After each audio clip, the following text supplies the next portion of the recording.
Clínica de Oftalmología San Diego.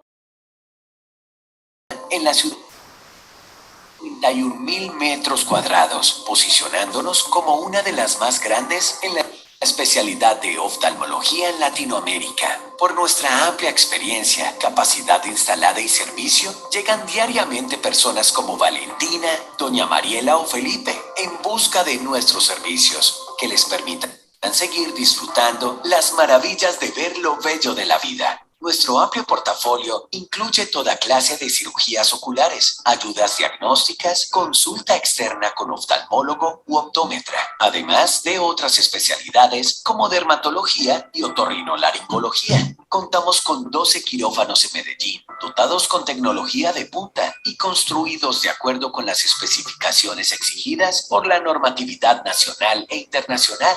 Más de 100 profesionales con gran trayectoria, calidad humana y excelente habilidad en las técnicas quirúrgicas más modernas, capacitados para evaluar, diagnosticar y tratar pacientes con cualquier tipo de patología ocular a través de tratamientos y procedimientos en campos diversos de la oftalmología. Nuestro compromiso por iluminar la vida de nuestros pacientes nos ha llevado a abrir servicios especiales como la unidad de ojo seco, un espacio dotado con la mejor tecnología para tratar pacientes con esta problemática e implementar terapias de limpieza y bienestar para sus párpados y pestañas. Para ofrecer un servicio completo, también contamos con el servicio de la óptica, donde tenemos una amplia gama de lentes y monturas, tanto nacionales como importadas, en los mejores materiales y acorde a diferentes gustos y presupuestos. Nuestro compromiso con la salud visual nos ha llevado a desarrollar el programa de educación continua en oftalmología y salud visual ECOS, un programa educativo que ofrece una oferta académica de calidad e interés para las diferentes supraespecialidades en oftalmología, optometría y demás personal de la salud.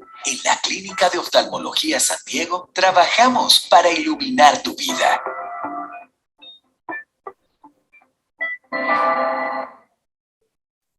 Doctora, adelante, buen día. Hola, buenos días para todos. Primero que todo, dar las gracias por la invitación y un agradecimiento muy especial al doctor Carlos Alberto Calle por aceptar esta invitación, por compartir el conocimiento con nosotros. Muchísimas gracias. Vamos a hacer una presentación sobre toda la trayectoria que ha tenido el doctor, inicialmente resaltando que actualmente es el presidente de la Asociación Nacional de Plástica Ocular, Órbita y Oncología de nuestro país, ACPO. El doctor Carlos Alberto Calle es oftalmólogo de la Escuela Militar de Medicina del Hospital Universitario Clínica San Rafael. Su fellowship inicial fue en ultrasonido, en fotografía oftálmica en el Bascom Palmer Eye Institute y posteriormente tuvo un fellowship training en oncología oculorbitaria en el Wills Eye Hospital en Filadelfia. En el momento está certificado por la American College of Surgeons y por la American Academy of Ophthalmology, y dentro de los cargos actuales que ocupa tenemos que es el director jefe y profesor de la unidad de órbita y oncología del Instituto Nacional de Oftalmología. Actualmente también es director del Centro Oftalmológico Calle de Oncología Ocular y Orbitaria. En el Hospital Militar Central es uno de los investigadores o el investigador principal en enfermedades orbitarias, y desde 1992 se encarga de ser el director y fundador de esos casos de difícil manejo. También está a cargo de direccionar y también es fundador del curso latinoamericano de órbita y oncología, y es el director y fundador del primer programa de fellowship en oncología ocular y orbitaria por la Eye Cancer Foundation para Latinoamérica, Centroamérica y Caribe. Dentro de las afiliaciones en las que tiene acuerdos o convenios está el Hospital Universitario Fundación Santa Fe de Bogotá con el servicio de oncología. Es consultante de la Asociación Panamericana de Oftalmología en Oncología Ocular y Orbitaria, representante para Colombia de la Sociedad Panamericana de Oncología Ocular, vicepresidente de la Sociedad Colombiana de Oftalmología, y como ya les dije, presidente de la Asociación Colombiana de Plástica Ocular y Oncología Ocular y Orbitaria. Dentro de todas esas publicaciones que ha hecho a lo largo de su trayectoria, está calificado con una puntuación en el ResearchGate de 4.69, con publicaciones en revistas indexadas, participación en capítulos, en múltiples capítulos de libros. Y para contar de pronto un poquito más de esas aficiones y gustos del doctor, vamos a ver que le encanta la fotografía, el tenis, el polo, y particularmente está certificado como sommelier profesional. O sea, tenemos una persona completamente integral, con una experiencia gigante, que nos encanta poder tener en este espacio, y que le agradecemos enormemente compartir con nosotros. Bienvenido, doctor, adelante. Doctora Claudia, muchísimas gracias. Quiero agradecerles a todas las directivas de la Clínica San Diego, al doctor Carlos Restrepo, la invitación a presentar este seminario hoy y compartir con ustedes la mañana del 2 de junio durante unos minutos. Quiero saber, ¿están viendo la pantalla ya? ¿La presentación? Perfecto, doctor. Lo vemos muy bien. Bueno, entonces iniciamos.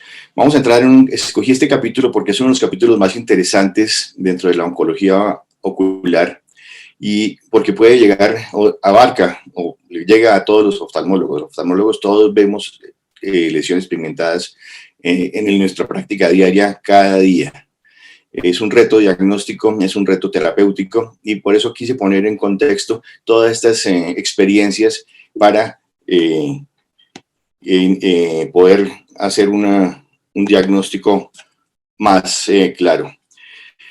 He agrupado todos estos tumores conjuntivales en dos grupos, tanto en adultos como en niños, aunque los niños no es el tema hoy específicamente, pero quiero mencionarlo. En los adultos tenemos tres tipos de lesiones, tres diagnósticos top 10, los he clasificado. En cada uno de estos grupos que he subdividido, tenemos unas lesiones prebenignas, que son el 52%, unas lesiones premalignas que equivalen al 18%, y unas lesiones malignas que equivalen a un 30%. Dentro de estos tres grupos, el nevus, que es una lesión pigmentada, la melanosis primaria adquirida, que es otra lesión pigmentada, y en el tercer grupo el melanoma. Son las lesiones que en cada grupo, en tanto de benignidad, premalignidad y malignidad, son las que más se destacan.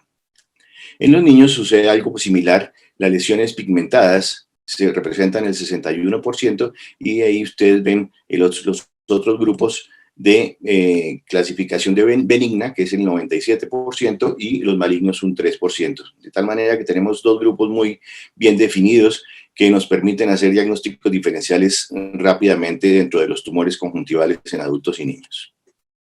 Hay una mnemotecnia para considerar melanoma o la transformación de un nevus a melanoma en un niño, y esta es la última presentación, es la última diapositiva que tengo hablando de los niños. Quiere decir en inglés el catch, donde ustedes ven que hace referencia a los niños, a la edad entre mayor, más probabilidad, el engrosamiento y la base más grande, la ausencia de quistes y la hemorragia. El catch es uno de los indicadores para predecir la transformación de un nevus a melanoma en los niños. Y vamos a hablar con los primeros que mencionamos, las lesiones benignas, los nevus conjuntivales que vemos con tanta frecuencia. Un grupo muy amplio de nevus quísticos, como ustedes ven, se presenta en la conjuntiva, y estos quistes, vamos a ver más adelante qué significado tienen. Pueden ser pigmentadas o no pigmentadas estos nevus conjuntivales. La localización influye muchísimo en el diagnóstico de un nevus conjuntival. Estos se presentan principalmente en la conjuntiva vulvar, en la carúncula y en la plica semilunar. No hay una distancia al limbo que esté marcada, o no, me refiero a que los nevus nunca van a estar sobre la córnea.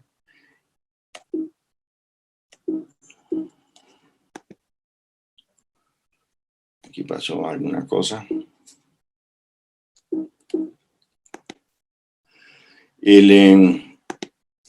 Cuando están localizadas en la conjuntiva vulvar, ustedes ven la incidencia de la presentación en la carúncula y en el plique. Cuando están en sitios no favorables, como los denomino, que es el fornix conjuntival, el tarso y la córnea, descartar la presencia de una melanosis primaria adquirida o un melanoma. La localización limbar, como lo mencionaba, tiene ustedes muchísimas formas, colores, tamaños, y lo digo en algunas ocasiones, sabores, porque vienen de todas las formas, como los ven en las diferentes fotografías. Vemos otro que no está localizado en la conjuntiva limbar, sino en la vulva, en la conjuntiva vulvar, también de diferentes tamaños y colores. La deslocalización en la carúncula, que equivale a un 15%, son, como lo sabemos, en la carúncula tenemos unidades pilosebáceas con cilios muy pequeños, pestañas muy pequeñas, pero es un mal lugar para tener una lesión pigmentada en la conjuntiva o parte de la conjuntiva, que es la carúncula. Hay diferentes lesiones en carúncula, como ustedes pueden ver, de diferentes colores, intensidades, pueden ser muy discretas, pueden ser muy tenues, pueden ser incipientes o pueden ser mucho más grandes y evidentes. Cuando están en el pliegue, son muy sutiles y vemos diferentes representaciones de patología pigmentada en el pliegue semilunar. Lo mismo que en la carúncula, pueden ser de intensidad moderada, leve, incluso pueden ser amelanóticas. ¿Cómo se clasifican estos histopatológicamente? Estos nevus los clasificamos en 4. Uno, el nevus de unión, el nevus con subepitelial y el subepitelial. Lo he clasificado siempre de acuerdo a la edad. Los nevus de unión se presentan generalmente con una incidencia del 1.4% en niños de 8 años, el con un 32.9%, el predominio subepitelial en los 41 años, a los 41 es un 34.3%, y el subepitelial a los 54 años en adelante con una 31.4%. ¿Qué es un nevus de unión? Nevus de unión son las células névicas que se encuentran en la unión del epitelio con el subepitelio. El estroma nunca está comprometido, como lo ven ustedes en la diapositiva de abajo. Tenemos el epitelio comprometido y el subepitelio, pero el estroma está completamente libre. De tal manera que aquí ya nos queda claro que es un nevus de unión. Cuando recibimos un reporte de patología, sabemos que es un nevus de unión. ¿Y qué pasa? Y siempre yo lo digo y lo recalco, porque un nevus de unión reportado en un adulto, en esos pacientes mayores de 54 años, es una melanosis primaria adquirida hasta que no se demuestre lo contrario. De tal manera que esto es ya interpretación nuestra, médica, científica, donde vemos un reporte de nevus de unión, ya sabemos que es un PAM y esta lesión hay que tratarla de acuerdo a lo que vamos a ver más adelante. El nevus compuesto es el tipo más común de nevus, es el que más frecuentemente nos reportan, en un 67%. Tiene un componente de unión más subepitelial. Sí. Son comunes también los quistes y los nidos de células pigmentadas en el epitelio superficial, y estos quistes pueden aumentar con la edad. Aquí vemos el componente de unión y el componente subepitelial en esta patología, en esta fotografía de la patología de esta lesión. El nevus subepitelial son células névicas confinadas al estroma, sin actividad de unión ni potencial maligno. Es otro nevus que tiene unas características muy benignas, pero tenemos que saber interpretarlo cuando recibimos el reporte de patología. De tal manera que estas células pigmentadas están, como ustedes lo ven en las fotografías inferior con diferentes coloraciones, y vamos a ver, hacer referencia también a qué es lo que vamos a solicitar en nuestras patologías cuando las tenemos presentes para diagnosticar. Tenemos otro grupo importante de nevus, que es el nevus gigante, el nevus azul y el nevus que evoluciona a melanoma. Muchas veces nos preguntamos nosotros, ¿este nevus sí tiene potencial de convertirse en melanoma? Pues vamos a tratar de elucidar un poquito y aclarar la pregunta. El nevus gigante es una lesión que representa el 5% de los nevus conjuntivales. Es un tumor benigno que rara vez se transforma, a pesar de su tamaño, en un melanoma conjuntival. El manejo de estas lesiones es una resección amplia con crioterapia y reconstrucción. Ustedes ven diferentes tipos de nevus gigante y cuando hacemos referencia a un nevus gigante, ¿qué implicaciones tiene o qué quiere decir un nevus gigante? Estos nevus gigantes tienen una serie de características. Primero, que abarcan más de un cuadrante. Segundo, que tienen quistes que se presentan en la infancia, y el manejo, como lo mencioné anteriormente, es una resección con un trasplante de membrana amniótica, si ustedes quieren, o de conjuntiva sana, y hay que hacer siempre un mapeo con biopsia incisional y observación de estas lesiones. Como les dije también, es unas lesiones que solamente se presentan en un 5% y el potencial de transformación a melanoma es muy baja a pesar de su tamaño. El nevus azul, por el contrario, es una lesión muy pequeña y tiene esas características. Es una lesión negro-grisácea, está pegada a la fascia de Tenon, que la hemos visto muchísimas veces cuando hemos resecado, cuando se encuentra en la región limbar, está muy adherido al tejido episcleral y no es un melanoma, pero tiene posibilidad de transformarse en melanoma, aunque baja, puede transformarse este nevus azul en melanoma. Tiene una característica importante, que sí tiene potencial metastásico a pesar de ser una lesión benigna. Está compuesto de melanocitos originados en la cresta neural, que se detienen en el curso de su migración hacia el epitelio superficial durante la vida embrional. Hay un nevus azul, que es el nevus azul simple, que histológicamente son células fusiformes pigmentadas o dendríticas que están en la sustancia propia. El nevus azul celular, y por último el nevus de Ota, que conocemos también como melanocitosis oculodérmica congénita.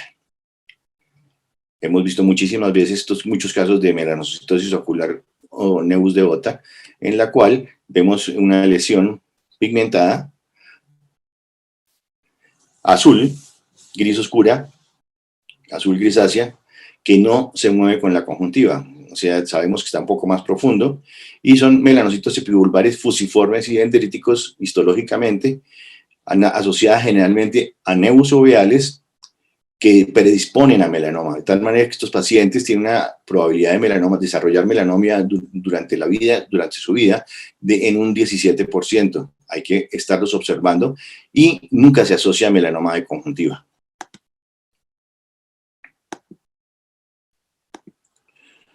¿Qué implicación, lo mencionábamos al inicio, tienen los quistes desde el punto de vista pronóstico? Los quistes es un marcador clínico de nevus, pero no vayan a excluirlo totalmente, no excluyan el diagnóstico de melanoma totalmente, porque de los nevus, vamos a verlo también más adelante, se pueden derivar melanomas.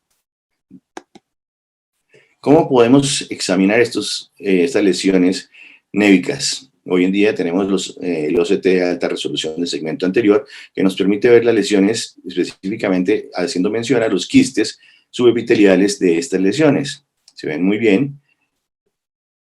En el epitelio intraepiteliales nunca comprometen el estroma. Tienden a aumentar con la edad. Una de las cosas que frecuentemente vemos es que comenta el familiar, la mamá de la niña adolescente, 14 años, esta lesión la tiene desde el nacimiento, pero ha venido aumentando. La tentación de uno y el pensamiento de uno es, mejor resequémosla, porque puede ser un melanoma que está evolucionando. Hay que tener en cuenta que esas lesiones en pacientes en edad, en adolescencia, pueden crecer sin ser una representación de malignidad. ¿Cuánto puede aumentar un nevus en su grosor? Entre los 1 y 20 años aumenta generalmente 0,26 milímetros. Entre los 20 y 50, 0,34, y mayor de 50 es donde más aumentan en tamaño, generalmente 0,65 milímetros en grosor, y hoy con el OCT podemos estarlos controlando muy fácilmente. Cuando resecamos esas lesiones, la pregunta es, ¿qué le pedimos al patólogo? Además de informarle al patólogo, y vamos a ver también qué es lo que tenemos que informarle, tenemos que saber qué tipo de inmunohistoquímica solicitamos. Esto es uno de los misterios grandes y difíciles de entender. Hay generalmente son 6 marcadores que podemos pedir, pero ya sabemos que con los 3 primeros, el Melana, el S100 y el SOX10, todos los nevus son positivos. Sin embargo, el HMB45, el K167 y el cromágeno rojo son específicos para melanoma. Si bien pueden ser positivos los nevus, son también más positivos para el melanoma.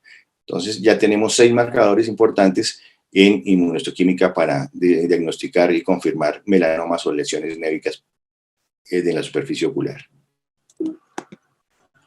Y aquí vemos 4 ejemplos de los marcadores más importantes. El melana, el HMB45, la hematoxilina eosina, que nos dice simplemente que es una lesión pigmentada, o puede ser un escamocelular, o puede ser una lesión melanótica, pero tenemos que pedir siempre los marcadores de inmunohistoquímica para poder hacer el diagnóstico diferencial.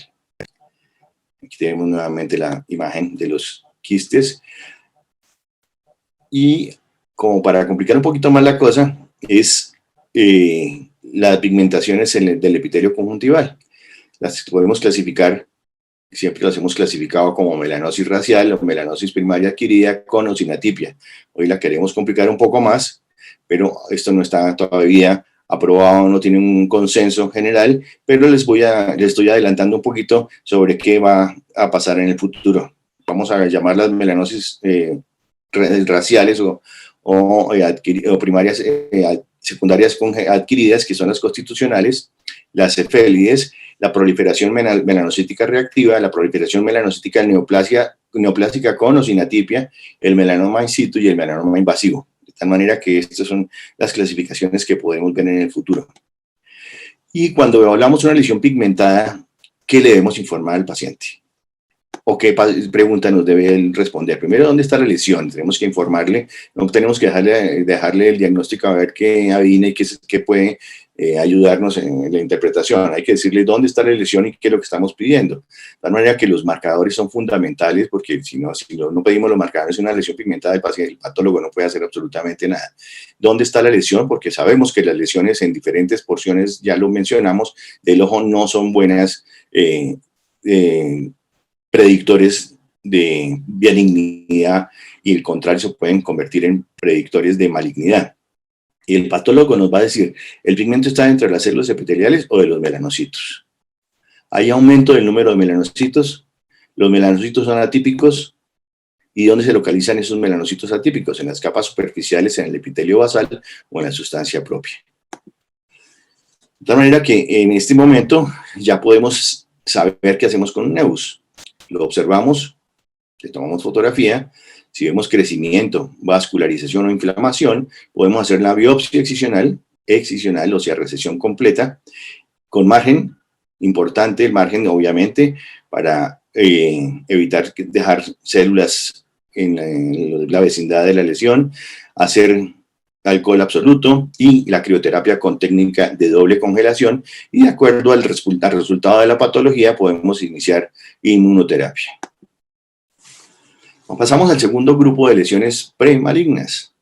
Estas lesiones premalignas las hemos visto con mucha frecuencia en nuestra consulta, especialmente cuando son melanosis raciales, que es predominantemente de la raza negra. Estas son muy frecuentes. Pacientes que han estado mucho tiempo trabajando al sol también hacen melanosis secundarias adquiridas, que no son premalignas, pero sí hay que hacerles un chequeo y un seguimiento. Se presenta generalmente en pacientes de edad media, caucásicos, es unilateral. Cuando son bilaterales, pues son melanosis raciales. De tal manera que ahí tenemos un punto importante de diagnóstico. Es plana y se va difundiendo en la medida que se aleja de la periferia de la conjuntiva, exactamente en este caso del fornix o de la pliegue semilunar, se va difundiendo, se va difuminando específicamente, si no tiene quistes y tiene una probabilidad alta de convertirse en melanoma. De tal manera que hay que tener mucha atención con las melanosis primarias adquiridas.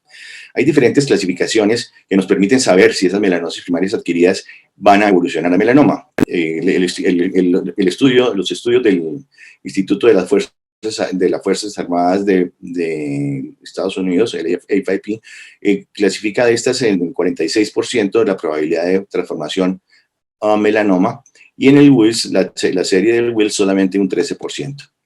Pero hay diferentes estudios que nos muestran los riesgos de progresión de melanosis a melanoma, y esa siguiéndonos por la escuela a la cual pertenezco, que es la del Wills, vamos a hablar solamente de un 13% de estas lesiones que se pueden transformar en melanoma. Como lo vimos, estas lesiones podemos analizarlas para saber cómo enfrentar y qué le decimos al paciente. Y la pregunta es, ¿podemos predecir clínicamente si esa melanosis primaria adquirida se transforma en melanoma? Es la pregunta que nos hace el paciente. ¿Qué probabilidad tengo de que esto se me transforme en un cáncer del ojo, en una lesión pigmentada maligna? Y podemos hacerlo. Recurriendo a este estudio con análisis multivariable, encontramos una cifra de riesgo relativo del 1.70. De tal manera que cuando tenemos una melanosis primaria adquirida, que es como en esta, que solamente compromete un meridiano, podemos observarla, la fotografiamos y la seguimos. Le decimos al paciente, no tiene problema. Podemos hacer otra cosa, hacer una biopsia incisional que se llama mapeo y poderla clasificar y saber si tiene atipia o no tiene atipia. Si no tiene atipia, podemos dejarla tranquila. Si tiene atipia, es una melanosis primaria adquirida que hay que resecar con la técnica que ya mencionaremos más adelante. Aquí, como les digo, lo podemos observar tranquilamente, pero si tenemos una melanosis primaria adquirida que tiene este tamaño, hacemos un dibujo y aquí tenemos una que está ocupando 6 cuadrantes, 6 meridianos en el horario. Lo multiplicamos por el factor de riesgo, que es 1.7, y nos da un resultado que es el resultado que le podemos decir al paciente. Usted tiene 10.2% de probabilidades de que esta lesión se transforme en una lesión maligna. Hoy en día, entonces, podemos decir, sí, podemos decirle al paciente que esa lesión puede transformarse. A los pacientes hoy les gusta que les hablemos en estadística y quienes les gusta saber qué probabilidades de riesgo tienen de malignizarse este tipo de lesiones. Si es una melanosis primaria, hay que seguirla muy y sobre todo de cerca, y sobre todo en pacientes jóvenes. Aquí tenemos unas melanosis muy amplias que uno se preguntaría como oftalmólogo, ¿qué hago con esta lesión? Si le quito la lesión completamente, pues voy a quitar 360 grados de conjuntiva. ¿Y qué vamos a hacer con este paciente? Esto no hay membrana amniótica que resista, no hay ningún injerto de limbo que resista, pero tenemos una opción importante y es la experiencia nuestra, que es con inmunoterapia. Aplicamos interferón y ustedes ven el seguimiento de estos pacientes a 8, 10, 12 años completamente sanos de las melanosis primarias adquiridas con atipia. Si es una melanosis primaria sin atipia o es una melanosis racial, olvídese. Hay muchos pacientes también que le preguntan, especialmente mujeres, le dicen, doctor, ¿cómo me quito estas manchas amarillas? Estas manchas amarillas generalmente son melanosis raciales o melanosis secundarias por reexposición ultravioleta. Esas melanosis no se quitan con interferón, no les vayamos a dar interferón.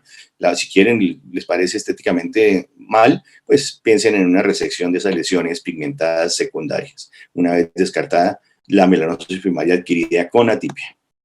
Otro caso, donde tenemos seguimientos a largo plazo, estos pacientes responden muy bien al interferón y acuérdense que esto es un eventual melanoma y hay que seguirlos observando de por vida. ¿Qué hacemos entonces resumiendo con la melanosis primaria adquirida? Biopsia. Hay que realizar un mapeo. Sin atipia, seguimos tranquilos observándola y fotografiándola, y con atipia hacemos inmunoterapia. El American Joint Committee of Cancer, al cual pertenezco, hace una predicción de clasificación de los melanomas, del resultado de los melanomas conjuntivales a largo plazo. ¿Y cuál es el resultado de esto? Que los melanomas clasificados en T2 y T3 tienen un riesgo importante de recurrencia, de metástasis nodales y metástasis a distancia.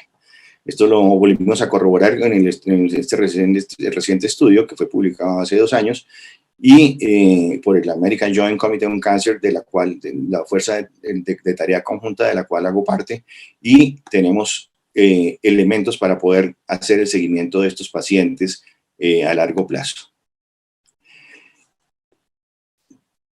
¿De dónde se origina la siguiente lesión pigmentada? Ya hemos hablado del NEUT, de la melanosis, y vamos a hablar de la más grave y la maligna. Del PAM se origina en un 70%, del nevus en un 10% y de novo en un 20%. Es el 2% de los tumores oculares, 5% de los melanomas oculares y 0.25% de todos los melanomas, tanto de cutáneos como oculares.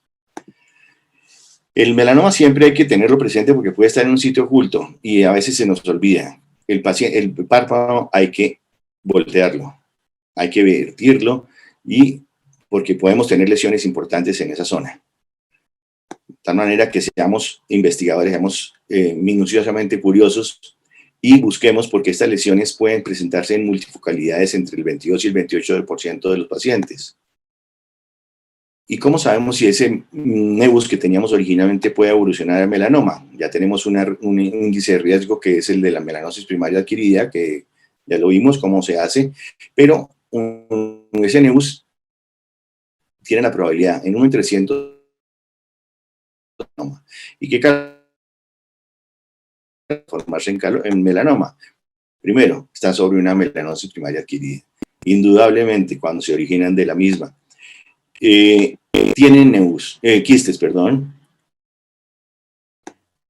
O sea, los quistes no son predictivos de benignidad y por eso hay que observarlos, a pesar de que son muy típicos en los nevus subepiteliales.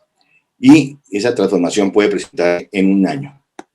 Pueden haber lesiones pigmentadas o también el alto índice de sospecha nuestro tiene que ir más allá, o lesiones no pigmentadas. Aquí podemos pensar que es un escamo celular, pero con una OCT de alta resolución y la clínica, y además la biopsia, pues podemos concluir que es una lesión melanocítica no pigmentada. No todas las lesiones que están en párpado son benignas y no son nevus todos. Por favor, yo siempre les he recordado, y esta es una de las localizaciones más importantes, el forne y el tarso superior hay que buscarlos y hay que vertirlos, hay que hacer eversión del párpado, hay que hacer el flip-on del párpado superior porque se nos pasa por alto y a veces porque el paciente se molesta o el paciente se incomoda, pues simplemente le explicamos que vamos a vertir el párpado y hay que buscar, hay que estar detrás de las lesiones porque podemos siempre tener una sorpresa de una melanosis primaria adquirida o un melanoma, como en este caso, que se le ha pasado a muchos colegas y no lo habían visto. La paciente evolucionó durante un año y estas lesiones en el tarso no son nevus, y menos de ese tamaño. Aquí lo tenemos en la resonancia, una lesión que en T1 es hipercaptante, hiperdensa. Y me preguntan también, hay una famosa técnica de citología exfoliativa que se mencionaba durante muchos años, es que es la llamada técnica de escobillón, descrita aquí localmente también en el Instituto de Cancerología, el doctor Ureta, y decía uno, bueno, sí, la técnica del escobillón es maravilloso porque se hace un escobillado de la superficie ocular y si sale pigmentado es que es un melanoma. Es que cuando la lesión sale pigmentada, no tiene que el diagnóstico lo hace el portero del edificio, porque estos melanomas necróticos están ulcerados y tienen exposición del pigmento, tal manera que, ¿qué probabilidades y sensibilidad tiene de esta prueba? La sensibilidad es de un 75%, una especificidad del 78%, un valor predictivo del 59%, pero un valor predictivo negativo. Porque cuando son la mayoría de estas lesiones subepiteliales, que como lo vimos anteriormente con los nevus, no tienen pulseración, pues el escobillón no sirve absolutamente para nada porque la lesión está por debajo del epitelio y podemos retardar el diagnóstico de estos pacientes. De tal manera que lo mejor es, si tenemos la sospecha, hacer una biopsia incisional y seguir el protocolo completo. En el fornix definitivamente las lesiones no son nevus. Hay diferentes lesiones que se comportan incluso invadiendo la córnea, el saco lagrimal.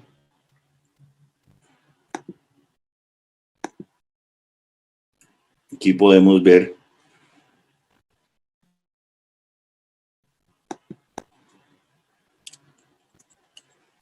cómo se compromete en el saco lagrimal de esta paciente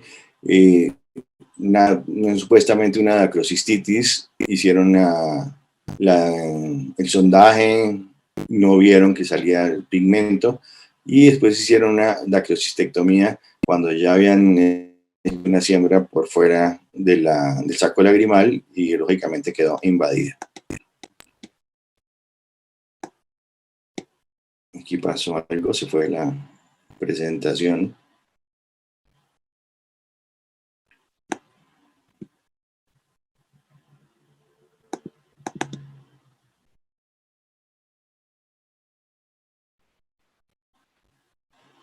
Me disculpen un segundo.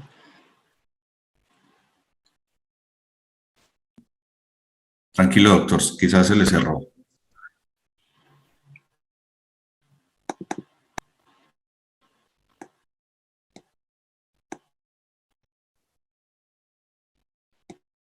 Ya la estamos viendo de nuevo.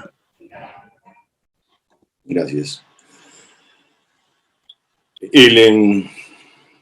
Aquí tenemos una cosa que hay que tener en cuenta, importante con el melanoma. El melanoma es una lesión altamente invasiva y recurrente. La recurrencia se presenta en el 35% de los pacientes, pero también el potencial metastásico es alto, específicamente a pulmones, cerebro e hígado.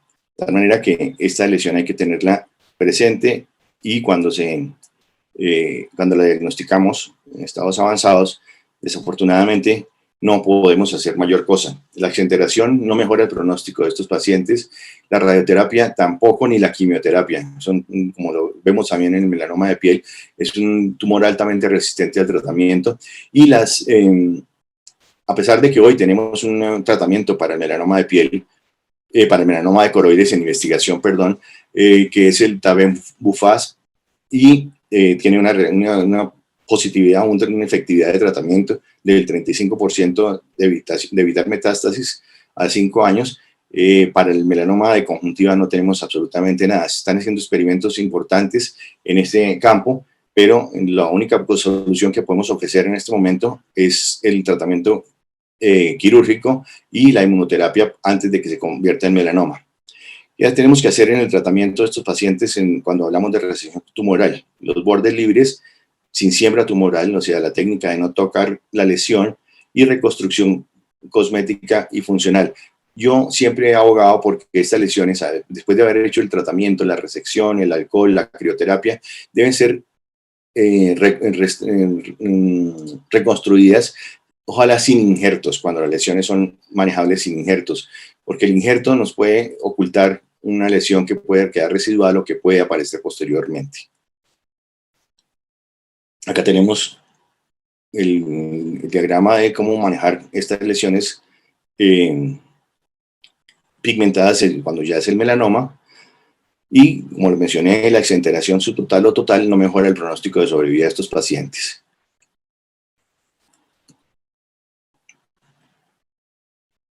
Después de que tiene enfermedad metastásica, la sobrevida es... la enfermedad, el potencial metastásico después diagnosticado es de 41% a los 5 años de pronóstico de enfermedad metastásica. Esta es la forma que clasificamos los melanomas, las lesiones pigmentadas, basados en el EGCC, que nos muestra T1, T2, T3 y T4. Como lo mencionamos anteriormente, los grupos T2 y T3 tienen mayor probabilidad de desarrollar enfermedad metastásica, recurrencia y fallecimiento. Aquí tenemos el riesgo de metástasis con el T1 a 5 años 11%, a 10 años 20%, en el T2 35 y 52% y en el T3 42%.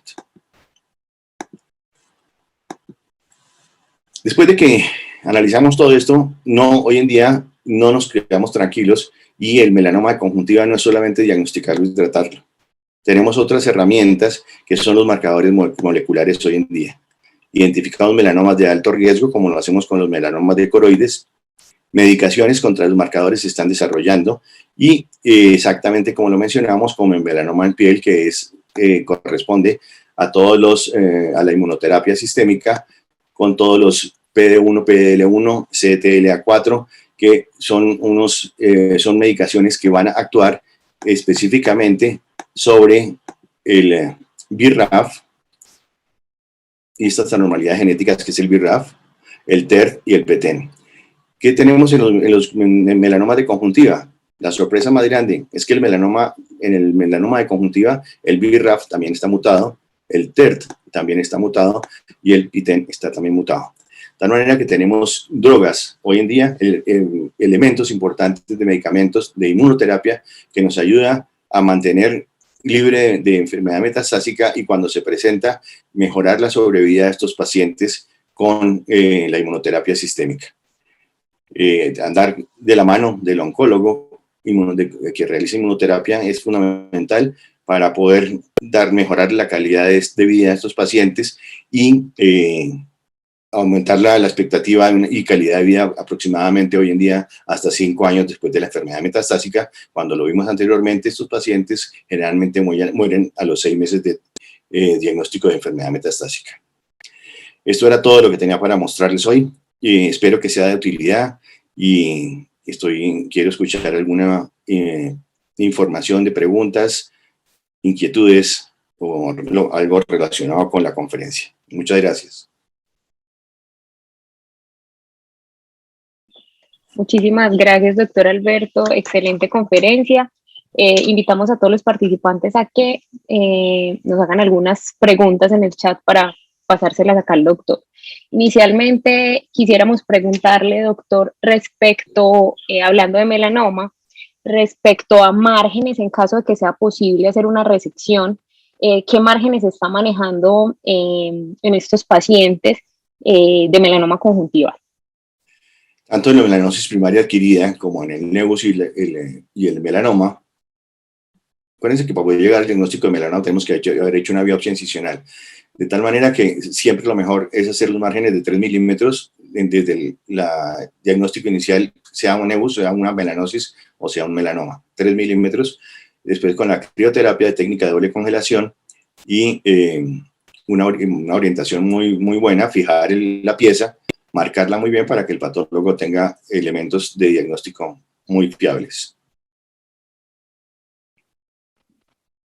Correcto, doctor. Y hablando en el tema de exenteración, en el que vemos que definitivamente no nos va a mejorar el pronóstico en casos de pacientes que ya tienen compromiso secundario en otros órganos y esto, ¿qué alternativas se le brindan a estos pacientes en caso de que tenga metástasis localizada o no sé, de pronto se le pone a escoger entre la opción de resección, entendiendo que no va a mejorar su pronóstico, o qué alternativas le ofrecemos? Yo tengo ahí una fotografía que no sé, de pronto se borró, o no, cuando se borró, se apagó la presentación, donde tengo seguimiento de pacientes con melanoma.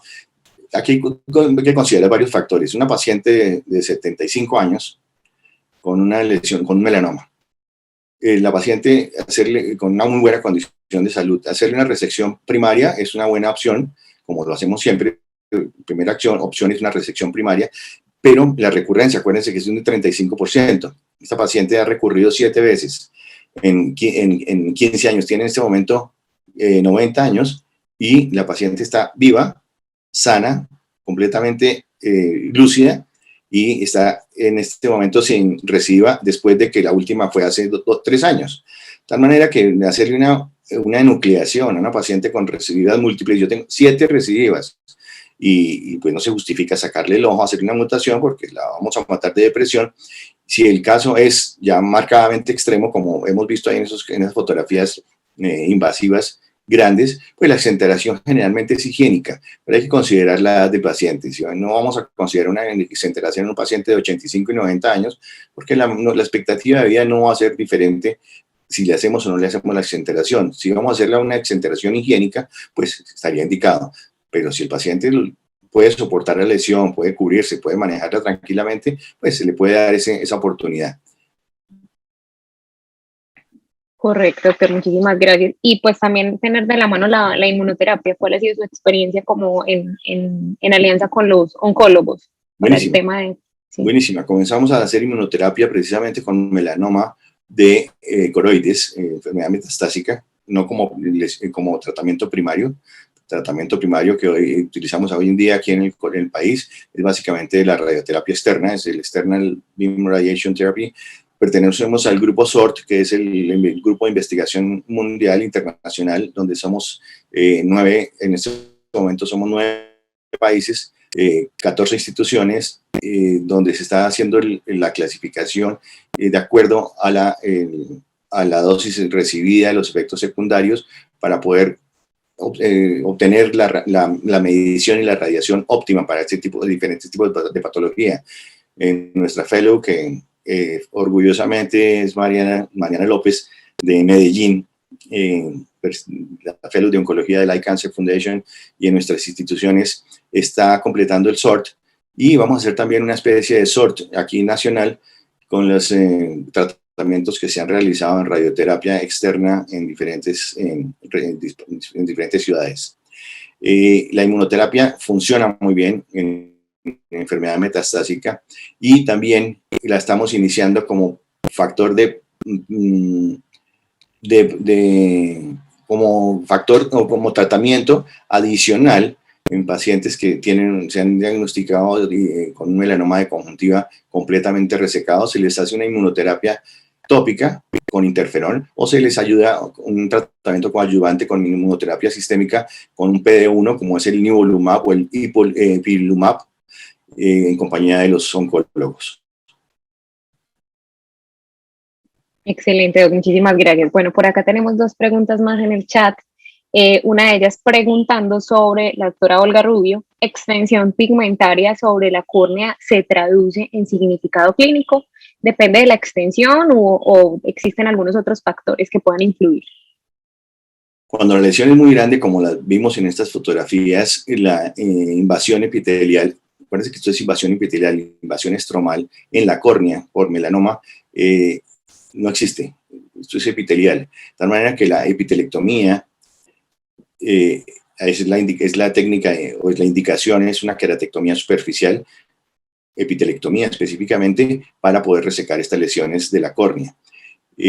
Los nevus pueden hacer invasión estromal profunda, pero lo único que sabemos es que lo único que podemos hacer es simplemente clasificarla y saber qué tipo de nevus es. Generalmente son nevus compuestos que hacen invasión estromal. Del estroma pasan de conjuntival al estroma corneal, pero son nevus.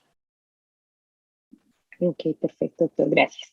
Y nos preguntan también si en niños las lesiones pigmentadas en áreas sin exposición que están cubiertas por los párpados se traducen en sospecha, ya propiamente en el grupo de niños.